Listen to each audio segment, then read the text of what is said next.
ओम नमः शिवाय। शिवजी सदा सहाय। ओम नमः शिवाय। गुरुजी सदा सहाय। जय गुरुजी। शुक्राना गुरुजी।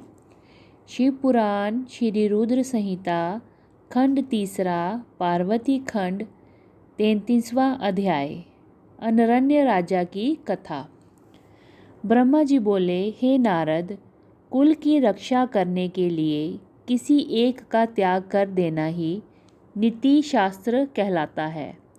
जिस प्रकार राजा अनरण्य ने अपने राजपाट, संपत्ति और अपने परिवार की रक्षा के लिए अपनी पुत्री का विवाह एक ब्राह्मण से कर दिया था, इसी प्रकार लोक कल्याण के लिए आपको भी स्वीकृति दे देनी चाहिए। राजा अनरण्य के बारे में सुनकर शैलराज हिमालय ने पूछा, हे महर्षि, मैं राजा अनरण्य की कथा सुनना चाहता हूँ। गिरिराज हिमालय के ऐसे वचन सुनकर मुनि वशिष्ठ बोले, हे पर्वतराज, महाराजा मनु की 14वीं संतान इंद्रासार वनि के वंश में ही राजा अनरण्य का जन्म हुआ था। वे भगवान शिव के परम भक्त थे। 7 द्वीपों पर उनका राज था। राजा अनरण्य ने भृगु मुनि को अपना आचार्य बनाकर 100 यज्ञ पूर्ण कराए थे। राजा अनरण्य की 5 रानियां, 100 पुत्र व एक साक्षात लक्ष्मी स्वरूपा परम सुंदरी कन्या थी, जिसका नाम पद्मा था।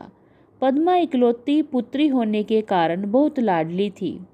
राजा अनरण्य और उनकी 5 रानियां पद्मा से बहुत प्यार करती थीं।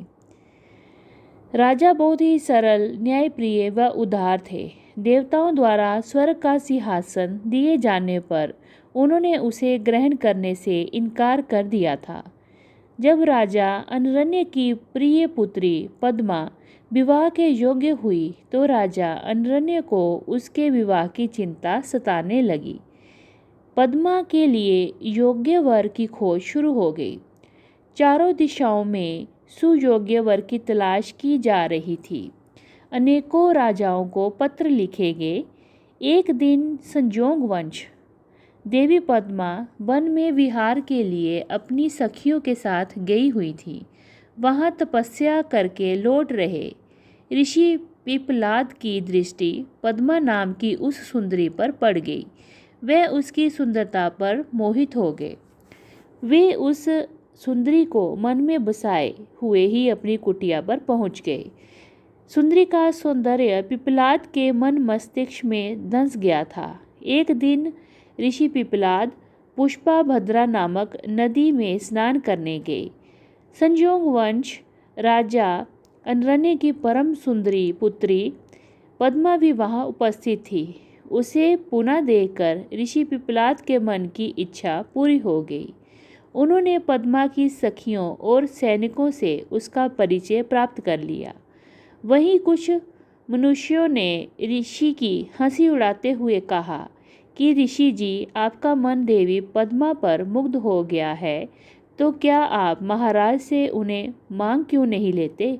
इस प्रकार के वचन सुनकर पिपलाद लज्जित तो हुए, परंतु उनके दिल में सुंदरी पद्मा को पाने की इच्छा कम ना होकर और बलवती हो गई। स्नान, नित्य कर्म और भगवान शिव का पूजन आदि से निवृत्त होकर मुनि पिपलाद राजा अनरण्य की सभा में चले गए। अपने दरबार में मुनि को पधारा देखकर राजा अनरण्य ने चरण छूकर उनका अभिवादन किया और विधिवत पूजन करने के पश्चात उन्हें आसन पर बिठाया तथा पूछा कि मैं आपकी क्या सेवा कर सकता हूँ। इस पर ऋषि पिपलाद बोले, राजा, आप अपनी कन्या पद्मा को मुझे सौंप दीजिए। ये सुनकर राजा चुप हो गए।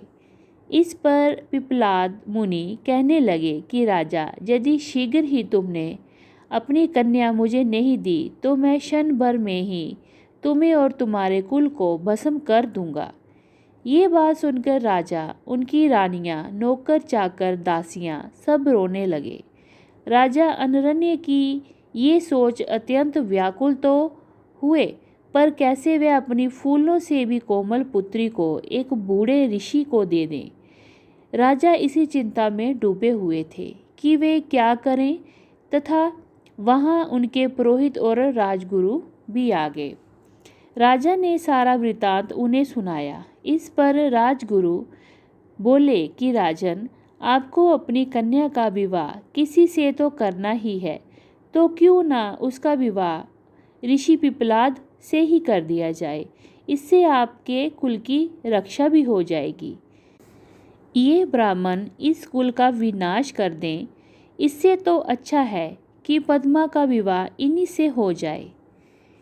इस प्रकार अपने राजपुरोहित और राजगुरु के वचन सुनकर राजा अनरण्य ने अपने कुल की रक्षा करने के लिए अपनी कन्या को वस्त्र आभूषणों से अलंकृत करा उस ऋषि पिपलाद को अर्पित कर दिया।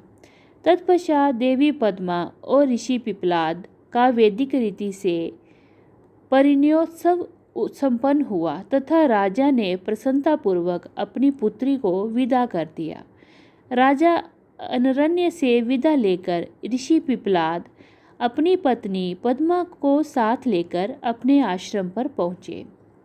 इस शोक में कि हमने अपनी पुत्री को एक वनवासी बूढ़े को सौंप दिया है, राजा अनरण्य राजपाट छोड़कर वन में चले गए।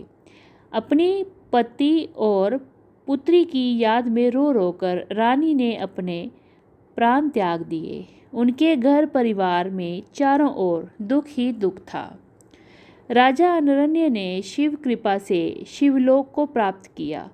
तत्पश्चात उनके पुत्र कीर्तिमान ने राज्य किया और उनके कुल का नाम चारों ओर फैला। इसीलिए हे हिमालय राज, आप अपनी पुत्री को भगवान शिव को अर्पण करके अपने राज्य, कुल और धन की रक्षा करके सभी देवताओं को अपने अधीन कर लीजिए।